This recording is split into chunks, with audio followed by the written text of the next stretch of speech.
Welcome back to the DII Nation Podcast, ladies and gentlemen. I'm your co-host, Wayne Cavadi, and joining me once again is my partner in crime, Bethany Bowman. Welcome back, friend. Good to be back and excited for our guest today from Sioux Falls. Thanks for having me, Wayne. Yeah. And last week, obviously, there were a bunch of big D2 football rivalry games, including the most played in D2 history, which is the Black Hills Brawl.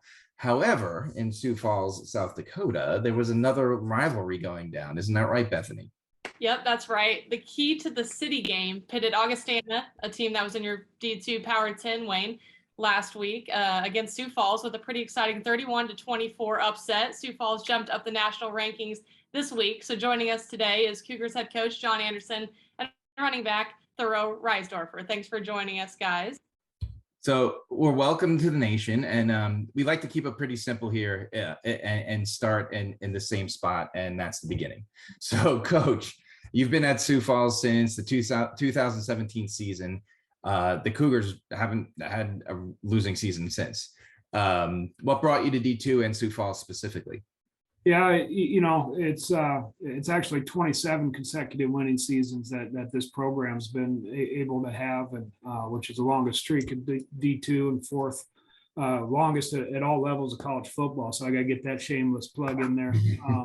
But I was an assistant coach here from 2002 to 2012, and had the opportunity to come back as a head football coach prior to the 2017 season. So. Actually marks, if you're doing the math, if I do it right, about 17 years total that I've been here at USF. So I just love the opportunity that it presents and the kids that we get to coach, and if we're supported, we're a football school and got a lot of great tradition and trying to build on that each and every year.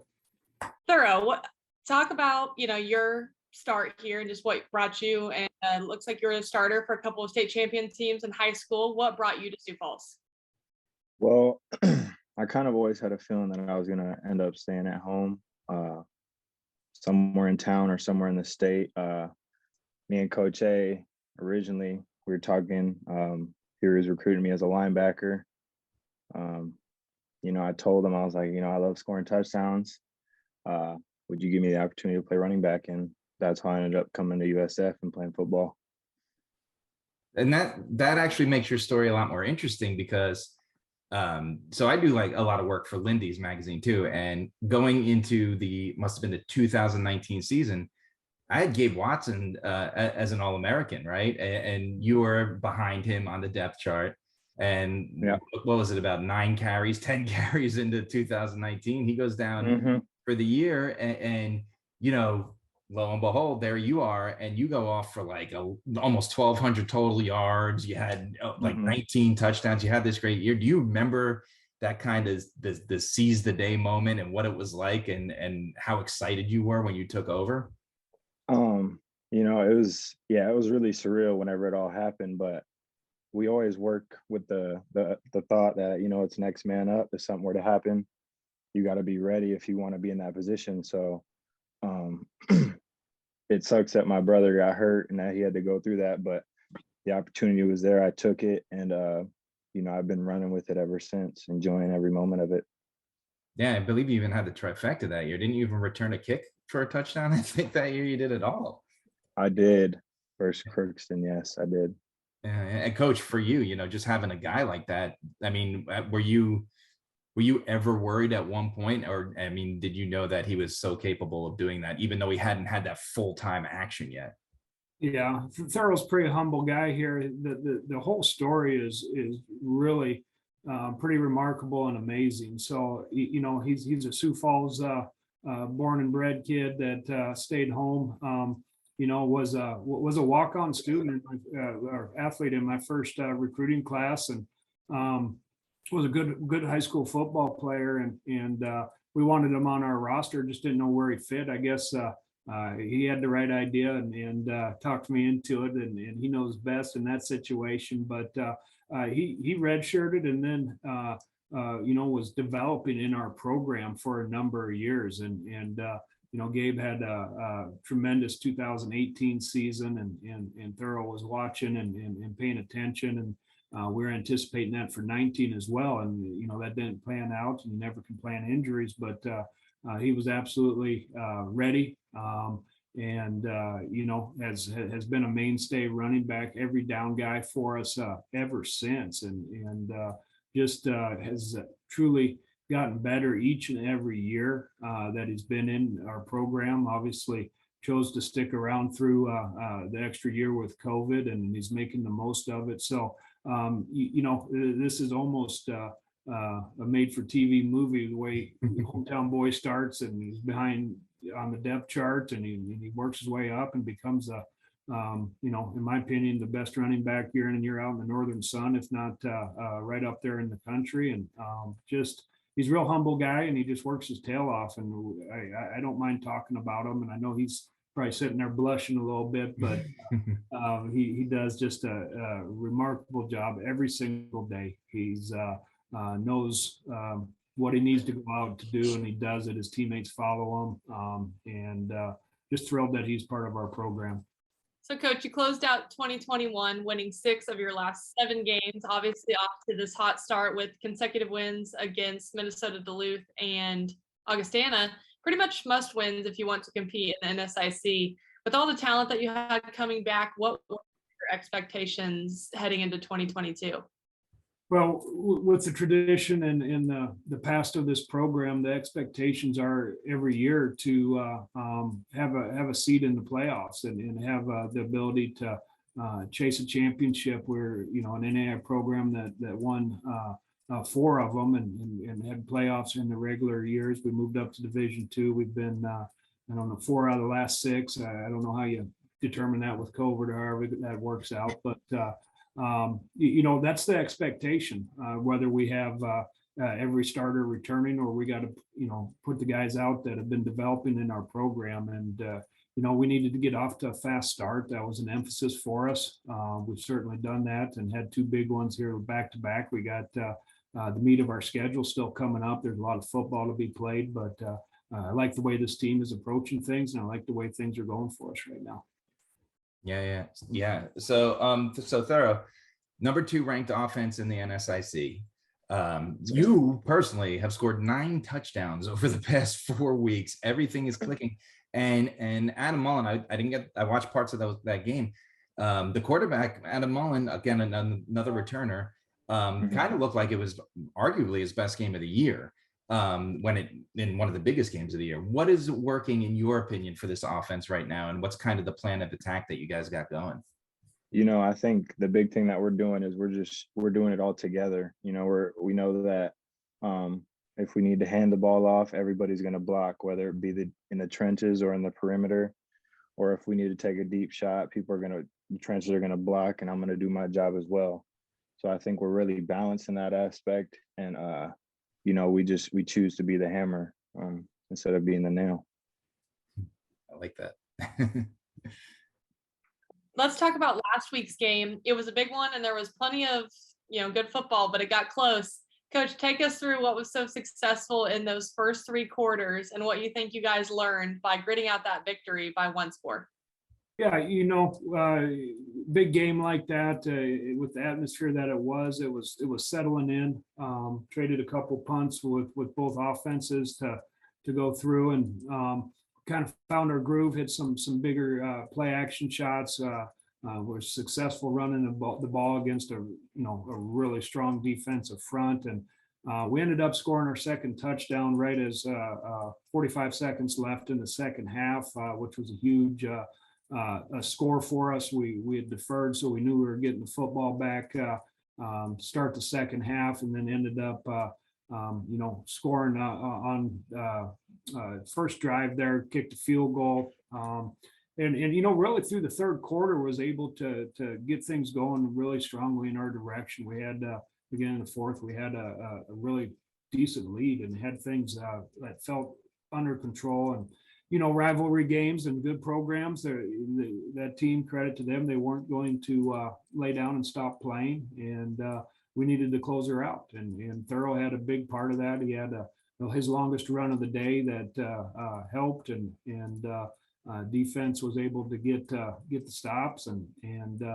a little closer than we would have liked. But if you look at the things that happened in that game, we had a chance to blow it wide open, and we needed to do that. We've talked about that, and but it's all bets are off in a rival game, and that's sometimes those things happen. But to come away with the victory, it's a huge rivalry, key to the city game. To be able to do that the eighth time out of the last 10 years is just huge for our program. I'm really proud of these guys for doing it. And it's one of those rivalries that I feel like you only find in D2. There's a bunch of them, right? And Bethany, who goes to Emporia State, is part of the Turnpike Tussle, right? It's 58 miles apart. And then you got the one in the GAC that's across the street. How close are you guys to each other for this rivalry? The campuses literally sit about 3 blocks from each other. So if you stand on the right spot in our campus, you can see their campus, and likewise. So and Sioux Falls is a community of about 250,000 people. So it's big enough, but we see each other. Our players see each other. I see their coaches, and it certainly makes those interactions great to be able to have bragging rights for the year. Yeah, I bet it definitely takes it up a level. But Coach, we're going to go back to you again and talk a little bit about your part of the country where the football is being played. And the NSIC is notoriously tough, right? I mean, there's been representation in the championship game several times in the past few years. And one of the things that's kind of interesting to me is we had Coach Adam Dorrell on from Central Oklahoma last week, and he mentioned something that I thought was similar to you.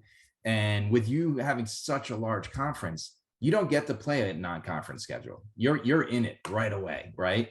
So you don't get to experience anything outside of it. But in the same sense, it's such a tough division top to bottom. You're getting tested every week. Is that an advantage to you, or somewhat of a disadvantage come postseason time? Well, Wayne, I think it's both. Honestly, it certainly, and the league's getting better each and every year. You're starting to see some parity, some mid-level teams rise up and be able to beat the traditional top-level teams, and even the teams that have been down for a while are improving. And so you see competitive balance throughout the league because of schools putting in the resources to do that, and great stadiums, great, it's tough recruiting. So there is it is a really tough conference. I appreciate you acknowledging that. And you got to be ready to play every week. And we are a closed conference, so we don't play any non-conference games. And so if you make it through our league, you're going to be battle tested and have played some really high level football. The hard part about that is, we don't have any outside comparisons, whether in our region or non-conference games. So, you kind of beat up on each other too. Sometimes really good football teams have 2 or 3 losses. We've been in the playoffs as a 3-loss team. We've been out as a 3-loss team. So we certainly know that. But so sometimes the comparisons to an out of league school would be helpful. But we just we play the schedule we got, and feel like we're one of the best teams in the league year in, year out, and that if we take care of our business, we'll get the opportunity to go try those other schools and other conferences. As Wayne mentioned, I am a former D2 student athlete and covered D2 for a couple of years, and so it's really special to me. Thuro, we'll start with you. Being a Division II student athlete, why is that a unique and special experience for you? Everybody always talks about D1 this. I personally love that I chose D2. Small school. We just want it. We come here, we work day in and day out. It's just been a great experience for me personally. Can't complain at all, really. Coach, how about you? Yeah, I think it's you're able to interact with some really great kids like Thuro. Not to say that there's not great kids at every institution and every level of football, but you look behind him. He's got his undergraduate degree sitting in the picture frame. He's already graduated. He's gonna graduate here soon with his master's degree. We've had a bunch of kids have the opportunity to do that over the years of being able to walk out of here with 2 degrees. We got 2 guys starting in the NFL from this program, and it's just you're able to interact and meet some really good kids that maybe weren't on the highest recruiting rankings coming out, but that doesn't mean that they're not great athletes. Guys like Thuro have been able to develop from maybe being a late bloomer to being a guy that is done it year in, year out at the national level. And we got many guys just like him. So to be able to take guys that have huge upside and be able to develop them while they're getting degrees, that's real important to me. I love that aspect of the Division II level each and every day. What did you get your degree in? Exercise science. Cool. And what would you like to do with that after football? I'm not sure. I was offered a job to do some personal training. I think that'd be great for me, but I don't know. I don't really know at this point. Is there a possibility of coaching in your future? I don't know. I'm not sure about that. I don't know. Got a ways to go. You got a ways to go. You got to finish the schedule at hand before you decide. Yeah, exactly. Yeah. Okay, so it's the time of show, the fun part of the show, and you are both about to get on the D2 Nation hot seat, and we just close out the show with some fun questions for you here. So if you guys are both ready, Bethany, why don't you go ahead and get them started?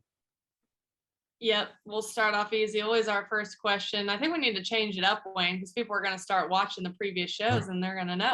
Fair enough. Who is your favorite football player and team? I grew up in Missouri, so I'm a Kansas City Chiefs fan for the NFL. Love to watch it. Don't get to watch it as often as I want to, but I grew up in there when Derek Thomas and Neil Smith and those guys with the Kansas City Chiefs were rocking with that defense. So that's a little bit of an old school question or answer, but that's where it starts for me is the Chiefs. Yeah, you like to watch Christian Okoye battling through the line like a defender himself. Same time frame, Wayne. Absolutely. Tharo, how about you? Yeah. So for me, my team is the Denver Broncos. South Dakota, we don't got no professional team, so it's just pick what I wanted. But my favorite player probably gonna have to be Walter Payton for sure. Nice. Seen a video of him running up the hill when I was younger, and I was like, man, dude's crazy. And I seen him run the ball, so yeah. And he's a small school guy too. He went to a small college. He wasn't a big D1 guy at all. Yeah. Okay, it gets a little harder here, Coach. We'll go to you first. What is the best football movie of all time? Oh, first one comes to mind is the Program. Oh, good one. I don't know if we've had that one yet. I love that movie.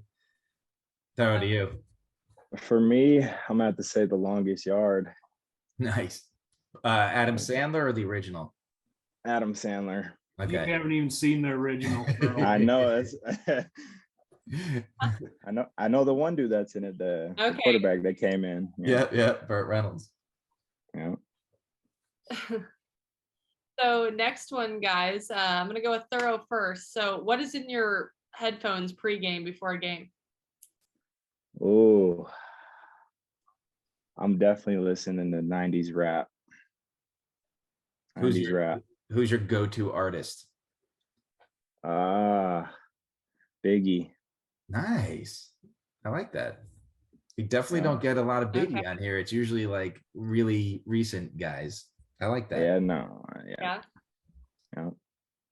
And Coach, the question's a little different for you, but if you could put whatever you want on the pregame playlist in the locker room, what would it be? Oh, it's straight up 90s rock and roll, hair metal, all that stuff.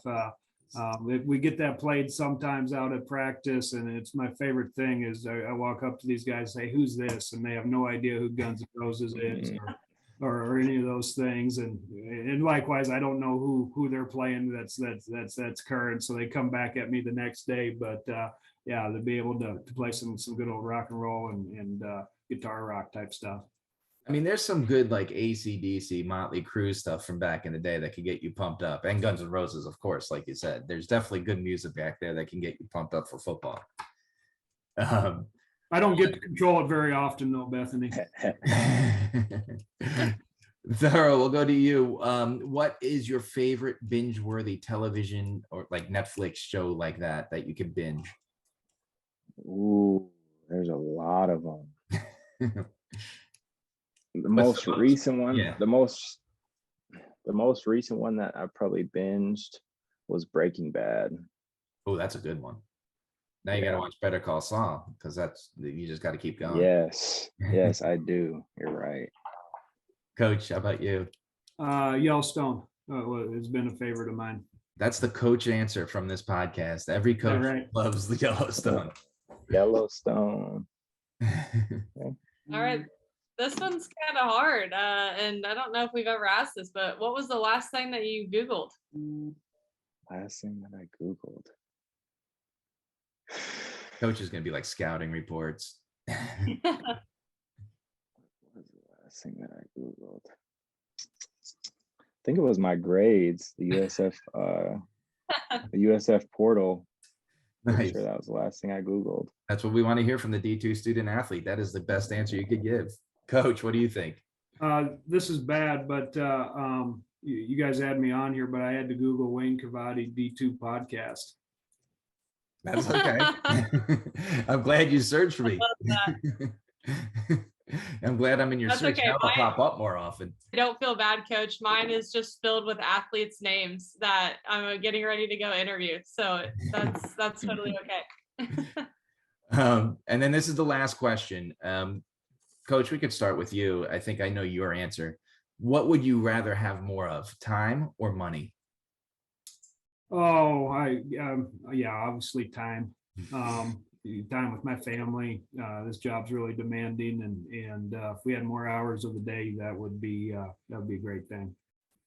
Sarah, how about you? I'd have to go with Coach too. Time. I don't really need much. I'm simple. As long as I got people I love around me, comfy place, I'm really chilling. So time, yeah.